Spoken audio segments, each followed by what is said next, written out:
It's the word that God gave me to share, to release. And in Luke 7, I want y'all to keep playing. Please, thank you.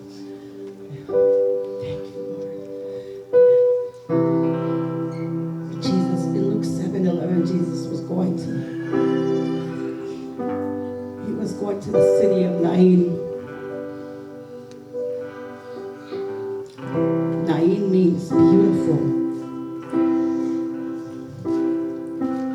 It means pleasant. He didn't get all the way into the city because they were carrying out the dead man at the gate. He stopped them at the gate. I want you to prophesy right now and say, I'm possessing the gates. Now say it like you possessed it.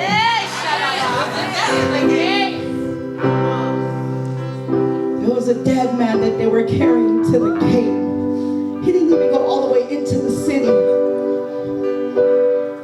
That's why it's imperative to know who's at the gate.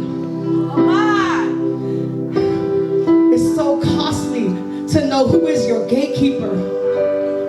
You got to be able to trust. God wants you to know that you can trust your gatekeeper. Can you trust your gatekeeper? When you're sleeping at 3 a.m., is your gatekeeper on the post? Is your gatekeeper at the post waiting for the dead?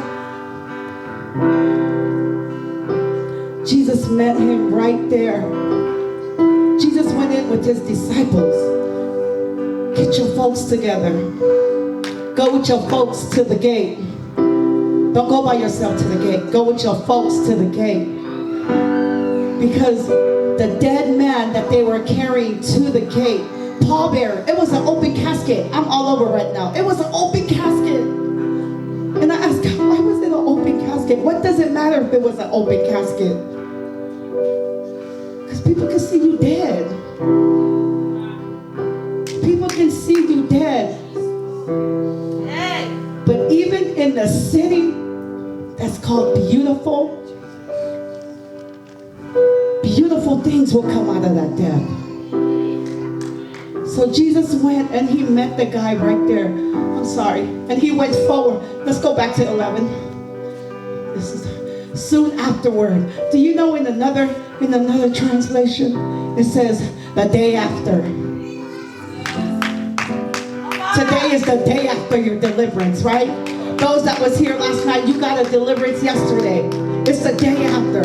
So now what happens the day after your deliverance? Because anything could have happened from last night, 11 p.m. all the way until you came back the next morning. Because I need deliverance even on the road coming over here.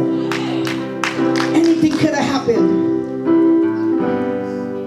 He said, soon afterward. And then go back.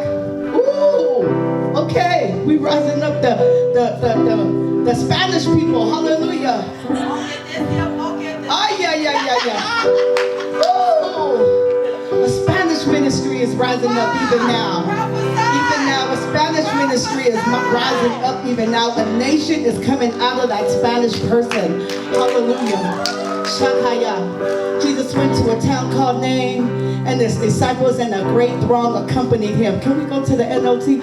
You see, he had some great people accompany him. He had some people accompany you. You can't go by yourself when you're going to possess the gate. You need some folks that you trust. Like, remember what I told you? You need folks that you trust that's going to go with you to the gate.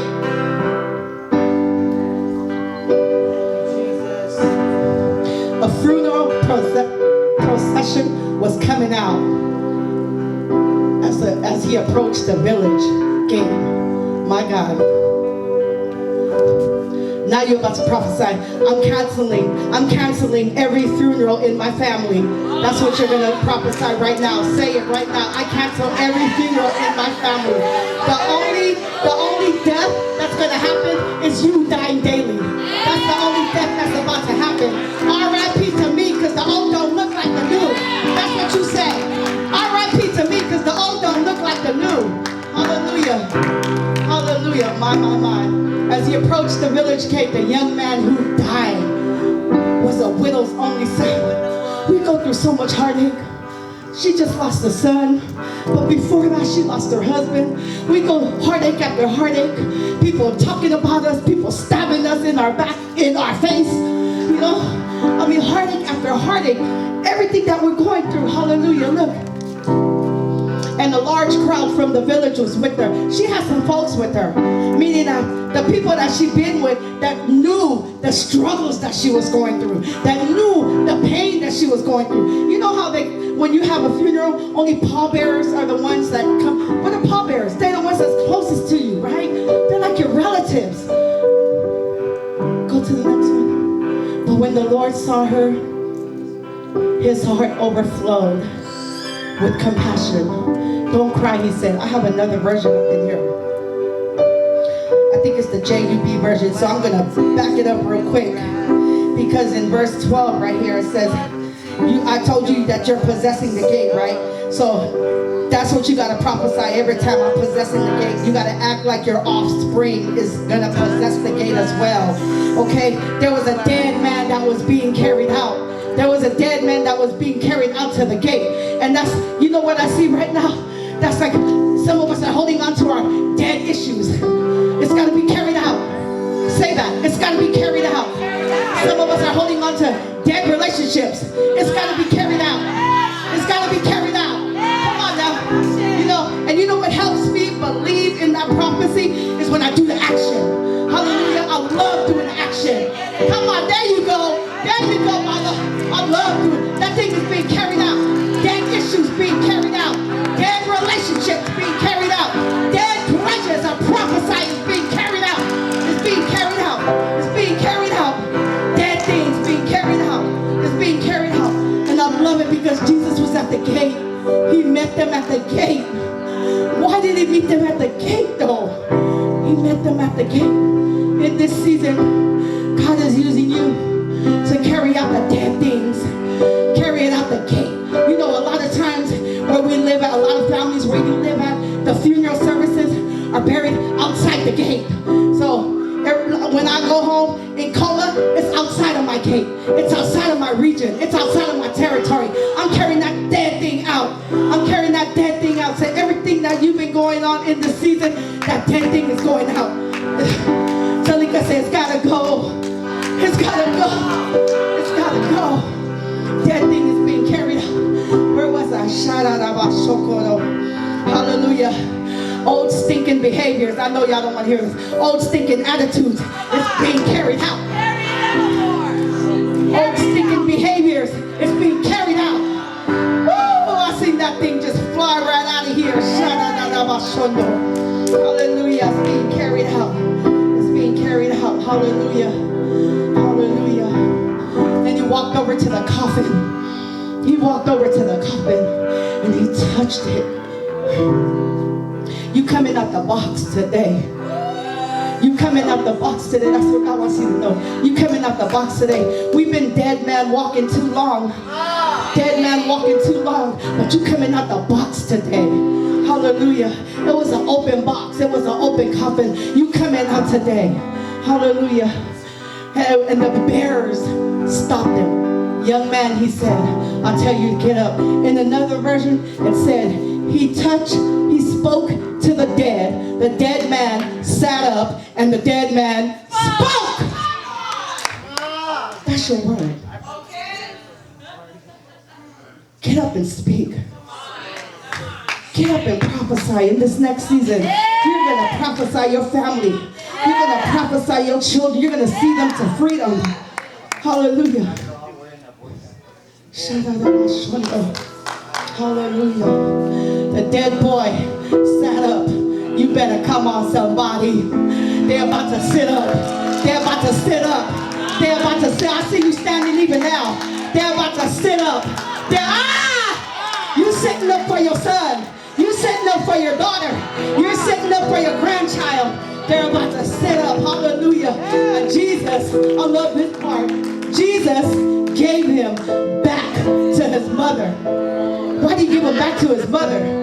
Because when he left his mother this morning, he was a dead person. He came back to the mother. He's a new person. He gave him back a new person. You're about to catapult into the new. Into the new. I love that part. Jesus gave him back to his mother.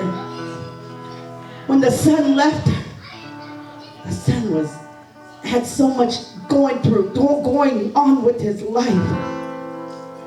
But the moment they carried him to the gate, don't stop at the gate. The moment they carried him to the gate, God touched him. Jesus touched him. You know what I love? Jesus didn't even touch his mouth. But some of us, Jesus needs to touch our mouth. Right? That's me. Jesus needs to touch my mouth all the time. He didn't even touch the body. That's why I say you're coming out the box. He touched the coffin. That's all he needed to do was touch the coffin. And sometimes you ain't even got to say anything to whoever it is that you want free. Touch the coffin and prophesy. That's all. Hallelujah. Hallelujah. That was my word. Thank you, Jesus. I'd like to honor, I didn't get to do this, I'm so sorry. But I really want to honor my apostle, both my apostles. I want to honor my evangelist. I want to honor my pastor. I would not have known that this thing was inside of me had she not seen it. You need somebody to see it in you. And like she said this whole weekend, yesterday and today, a lot of churches, they don't see it. Maybe they see it, but they don't want to face it. A lot of them don't see it, but I just want to honor them. I love them. I want to honor our elder for coming out here. I want everybody that taught a word today. I was delivered probably 10 times today. But I was delivered just sharing this word. And when she said the prophetic has to go through, and then Talika sang us through, and then Minister Puckett did, and then our apostle did, and then our evangelist, you do need a team. You need a team to stay. You can get delivered, but can you stay delivered? You need a team to keep you delivered. You need a team to be accountable to. You